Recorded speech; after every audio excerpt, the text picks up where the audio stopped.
Well, in Okanogan County, no one can forget July 2014. Lightning caused a wildfire. More than 300 homes were destroyed. And while recovery was still underway, they were devastated again. And that's because in August of 2015, another lightning-sparked fire did the damage in the county here. This is a place where they're still struggling to recover.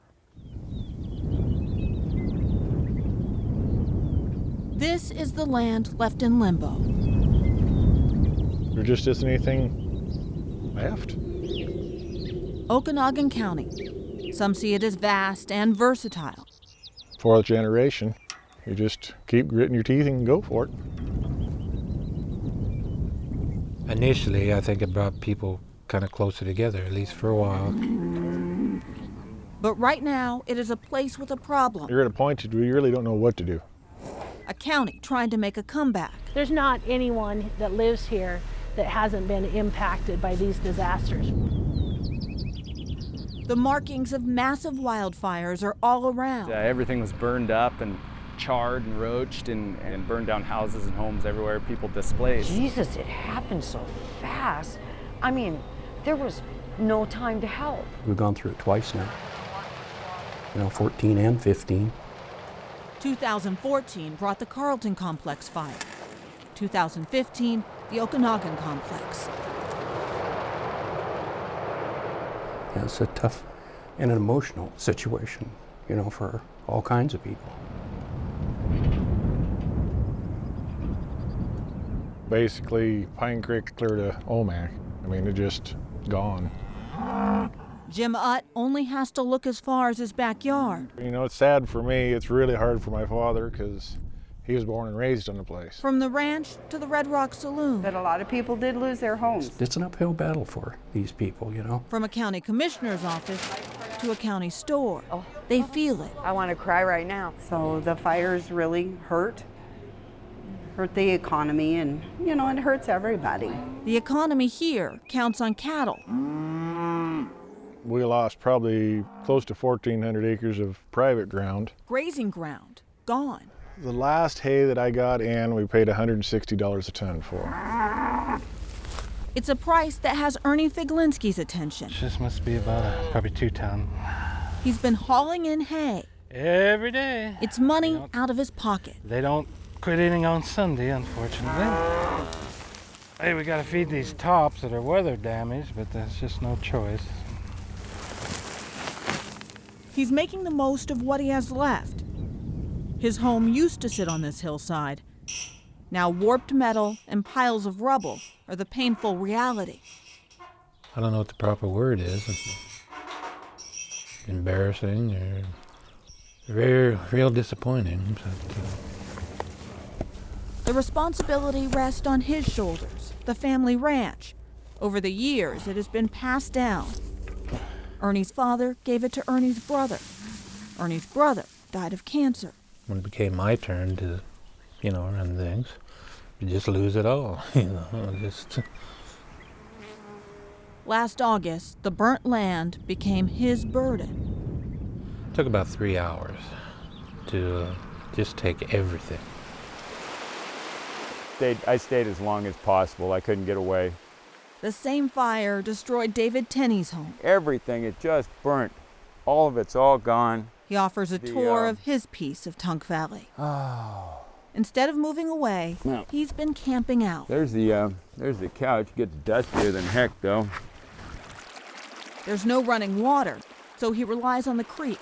But it's kind of a brown sort of ook, and that's the first time I've ever seen it like that because you've got all the burnt. It's what's necessary. This is from last night, and the water's not so bad. It's still kind of colory-ish. He wants to rebuild. It's just a matter of savings and doing what I can to get it back together again. In the same county, the sounds of progress. We're in the middle of trying to get it rebuilt, put back together. Slide down. Some are moving forward faster. It's really a bad thing because unless you were insured just right, you really don't have the funding necessary to rebuild the home. Renee Haug knows. Uninsured, and then lower income as well, She's a disaster case manager. Yeah, this is still all 2014. This is where wildfire wiped out a family's home, leaving them to weather 2 winters with just a stove and this shed for shelter. But on this day, it gets better. And it feels like we're on a good path right here with this foundation. Behind the shovels are spring breakers who opted to volunteer instead of vacation. I'm from southern Idaho, and we got one here from Manitoba, one from Mississippi, one from Iowa, and one from California. Help is poured in from all over. I would tear up if I start talking about the people that have helped here. Carlene Anders heads up the long-term recovery group in Okanogan County. They are not used to asking for help here. They're very resourceful. The flames wiped out resources. They spoiled the heck out of me because they were doing all my work. So how did Joe Glandon find himself with a new porch to stand on after fire took his home? Basically, everything has just been just handed to me.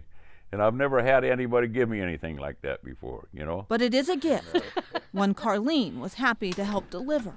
Huh? Here there, right. And for Joe, he's happy to still have his view of the valley, along with a new beginning. I don't know if you can... New friends. This is Kevin, and I believe that's Gene there. They built his house as if they were building their own. Man, I tell you what, I never knew there were so many wonderful people in this world, man, I tell you. But Joe's is just one home in a county that's lost hundreds. Well, we're a very, very resilient county, you know. You know, you just got to get up the next morning and get on with it. You just have to be in this kind of situation. It can be overwhelming, losing a lifetime of memories. But we're still here, and that's the best part. Like I said, we're all just trying to hang on. Ernie's still feeding his cows every day, you know, and George up the road is still feeding his cows every day. I mean, what do you do? After harsh summers back to back, the snow-capped mountains stand out. This wet spring is bringing on a lot of grass. It makes all of the vegetation grow. So now you've got green grass popping back up on the hills. Which, if it turns hot and dry, is just more fuel. So it could go up again. That's the danger. But in Okanogan County, Give up isn't an option. there's also the determination. I can still get a smile on my face. I don't know how, but that's how you do it in the Big Pine area there.